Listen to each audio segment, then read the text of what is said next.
안녕하세요. 저는 25년간 암 환자의 식습관과 영양제의 영향을 추적해온 최지훈 박사입니다.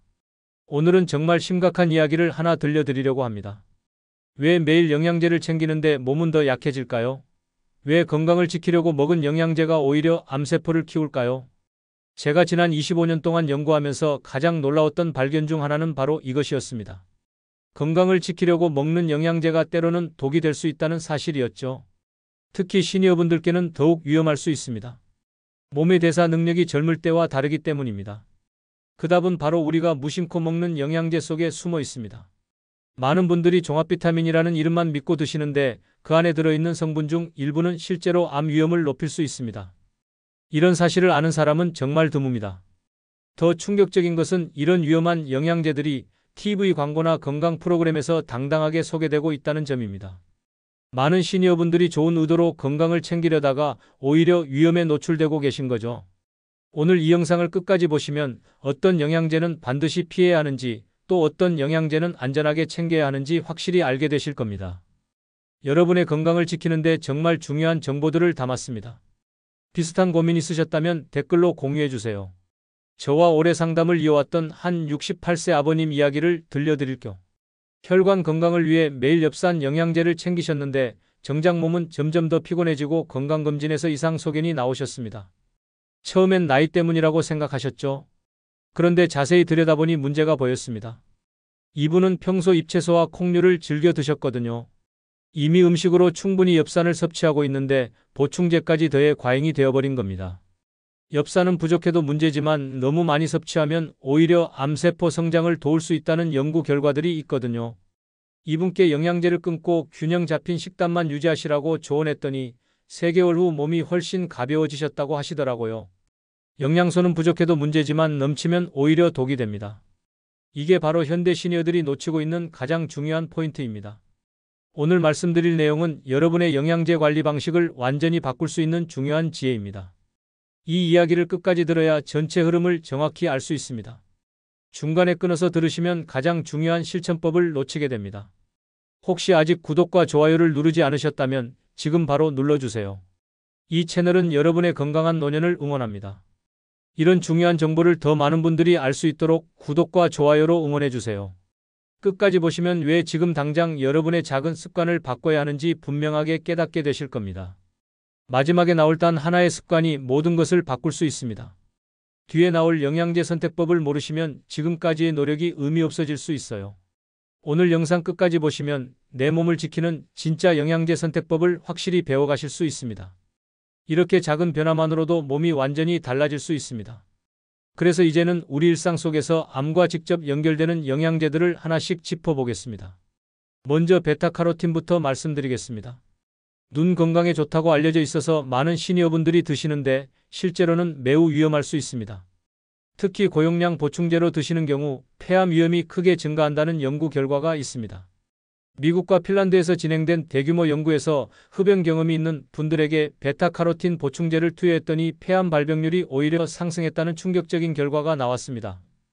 박영수 70세님도 눈 건강을 위해 베타카로틴 영양제를 꾸준히 챙기셨는데 폐 건강이 점점 악화되셨거든요.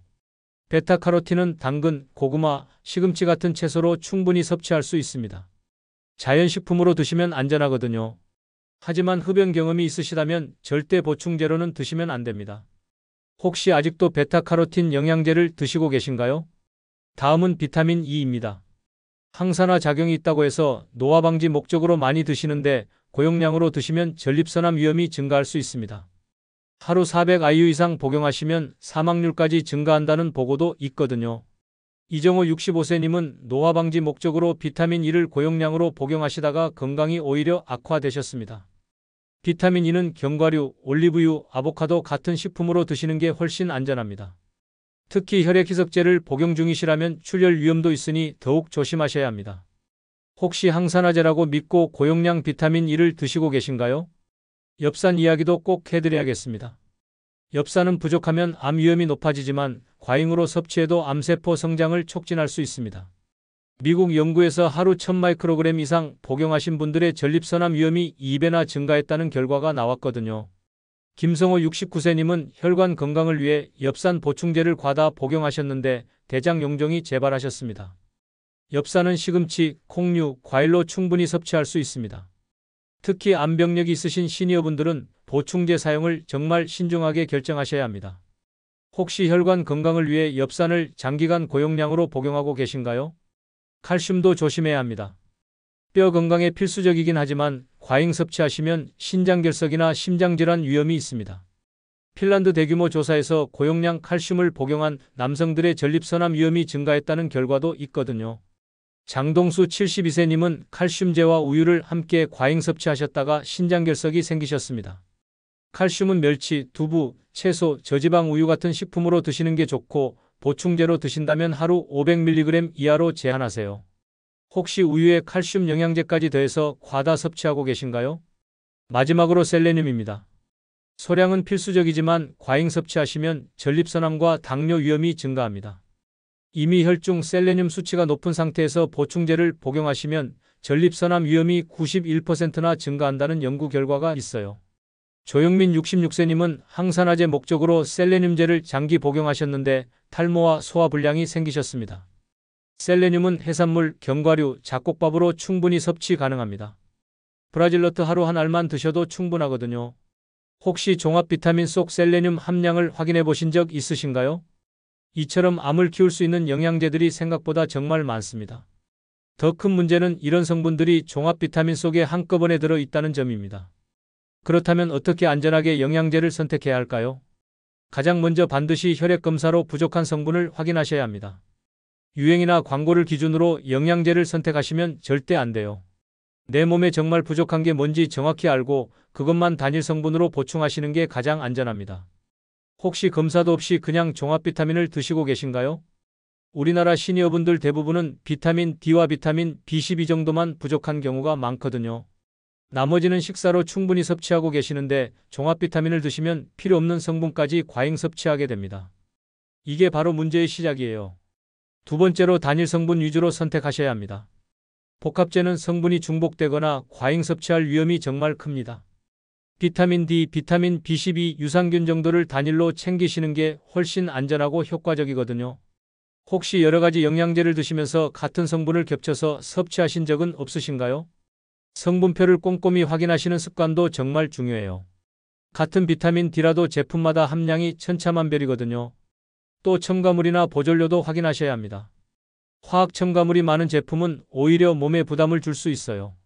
세 번째로 신뢰할 수 있는 브랜드만 선택하세요. 값이 싸거나 광고만 화려한 제품은 정말 조심하셔야 합니다. 식약처 인증을 받은 건강기능식품 마크가 있는지 반드시 확인하시고 제조 과정이 투명한 브랜드를 선택하세요. 지금 드시는 영양제의 출처를 확실히 아시나요? 해외 직구로 사오는 영양제들도 조심하셔야 해요. 우리나라 기준과 다를 수 있고 성분 함량도 확인하기 어렵거든요. 특히 중국산 제품들 중에는 중금속이나 유해 물질이 검출되는 경우도 있어서 정말 위험할 수 있습니다. 네 번째로 내 몸의 반응을 관찰하면서 조절하셔야 합니다. 여러 개를 한꺼번에 시작하시면 절대 안 돼요. 한 가지씩 2-3개월간 섭취해 보시고 몸의 변화를 확인하세요. 소화불량이나 두통, 피부 트러블 같은 증상이 나타나면 바로 중단하셔야 합니다. 드시고 나서 몸 상태 변화를 기록해 본 적 있으신가요? 몸의 신호를 무시하고 계속 드시는 분들이 정말 많거든요. 영양제는 약이 아니니까 부작용이 없을 거라고 생각하시는데 그렇지 않아요. 특히 시니어분들은 젊을 때보다 민감하게 반응할 수 있으니 더욱 조심하셔야 합니다. 다섯 번째로 약물과의 상호작용을 반드시 확인하세요. 혈액희석제, 당뇨약, 위장약 등을 복용 중이시라면 영양제와 함께 드실 때 위험할 수 있거든요. 새로운 영양제를 시작하기 전에는 반드시 전문가와 상담하시는 게 안전합니다. 혹시 약과 영양제를 함께 드시고 계신 분 계신가요? 특히 와파린 같은 혈액희석제를 드시는 분들은 비타민 K가 들어간 영양제를 드시면 안 되고 당뇨약을 드시는 분들은 크롬이나 계피 추출물이 들어간 제품을 조심하셔야 해요. 이런 정보들을 미리 알고 계셔야 안전하게 관리할 수 있습니다. 또 하나 중요한 것은 공복 섭취와 식후 섭취를 구분하는 거예요. 지용성 비타민인 비타민 D는 기름진 음식과 함께 드셔야 흡수가 잘 되고 철분은 공복에 드셔야 효과적이거든요. 하지만 위가 약하신 분들은 식후에 드시는 게 좋아요. 이제는 어떤 영양제를 피해야 하고 어떤 영양제를 똑똑하게 선택해야 할지 감이 오실 겁니다. 마지막으로 시니어에게 정말 안전하면서 꼭 필요한 영양제들을 정리해서 말씀드리겠습니다. 오늘 말씀드린 내용을 한번 정리해 드리겠습니다. 잘못된 상식은 영양제를 많이 먹을수록 건강하다는 믿음입니다. 올바른 관리는 내 몸에 필요한 것만 필요한 만큼만 챙긴다는 겁니다. 잘못 관리하시면 베타카로틴, 고용량 비타민 E, 과도한 엽산, 셀레늄, 칼슘 같은 성분들이 오히려 암 위험을 키울 수 있습니다. 하지만 제대로 관리하시면 부족한 영양소만 안전하게 보충해서 면역력과 건강을 지킬 수 있어요. 특히 종합 비타민보다는 단일 성분 위주로 혈액 검사 결과를 바탕으로 선택하시는 게 훨씬 안전하다는 점 꼭 기억하세요. 그리고 신뢰할 수 있는 브랜드의 식약처 인증 제품만 선택하시고 약물과의 상호작용도 반드시 확인하셔야 합니다. 우리나라 시니어분들께 정말 필요한 영양제는 사실 많지 않습니다. 비타민 D, 비타민 B12, 그리고 장 건강을 위한 유산균 정도면 충분해요. 나머지는 균형 잡힌 식단으로 충분히 섭취할 수 있거든요. 비타민 D는 실내 생활이 많은 시니어분들께 꼭 필요하고 비타민 B12는 나이가 들면서 흡수가 어려워지니까 보충이 필요해요. 유산균은 장 건강과 면역력에 도움이 되고 다른 영양소 흡수도 도와줍니다. 하지만 이런 것들도 무작정 드시면 안 돼요. 비타민 D는 혈중 농도를 확인해서 부족할 때만 드시고 비타민 B12도 검사 후에 필요한 만큼만 보충하세요. 유산균도 몸에 맞는 균주를 찾아서 꾸준히 드시는 게 중요합니다. 오늘 당장 실천할 수 있는 단 하나를 말씀드리겠습니다. 지금 드시고 계신 영양제 라벨을 꺼내서 확인해 보세요. 베타카로틴, 고용량 비타민 E, 엽산, 셀레늄이 들어있다면 바로 정리하시기 바랍니다. 특히 종합 비타민을 드시고 계시다면 성분표를 꼼꼼히 확인해 보세요. 필요 없는 성분들이 과도하게 들어있을 가능성이 높거든요. 그리고 다음 건강검진 때는 꼭 비타민 D와 비타민 B12 수치를 확인해 보시기 바랍니다. 영양제 정리도 중요하지만 더 중요한 건 식단입니다. 색깔 있는 채소와 과일, 양질의 단백질, 통곡물을 골고루 드시면 대부분의 영양소는 충분히 섭취할 수 있어요.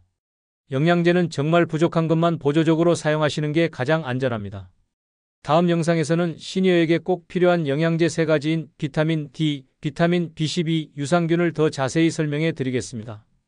어떤 제품을 선택해야 하는지, 언제 어떻게 드셔야 하는지, 주의사항은 무엇인지 구체적으로 알려드릴게요.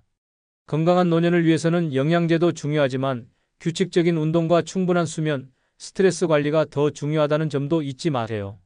작은 습관의 변화가 큰 건강의 차이를 만들어낸다는 걸 꼭 기억하시기 바랍니다.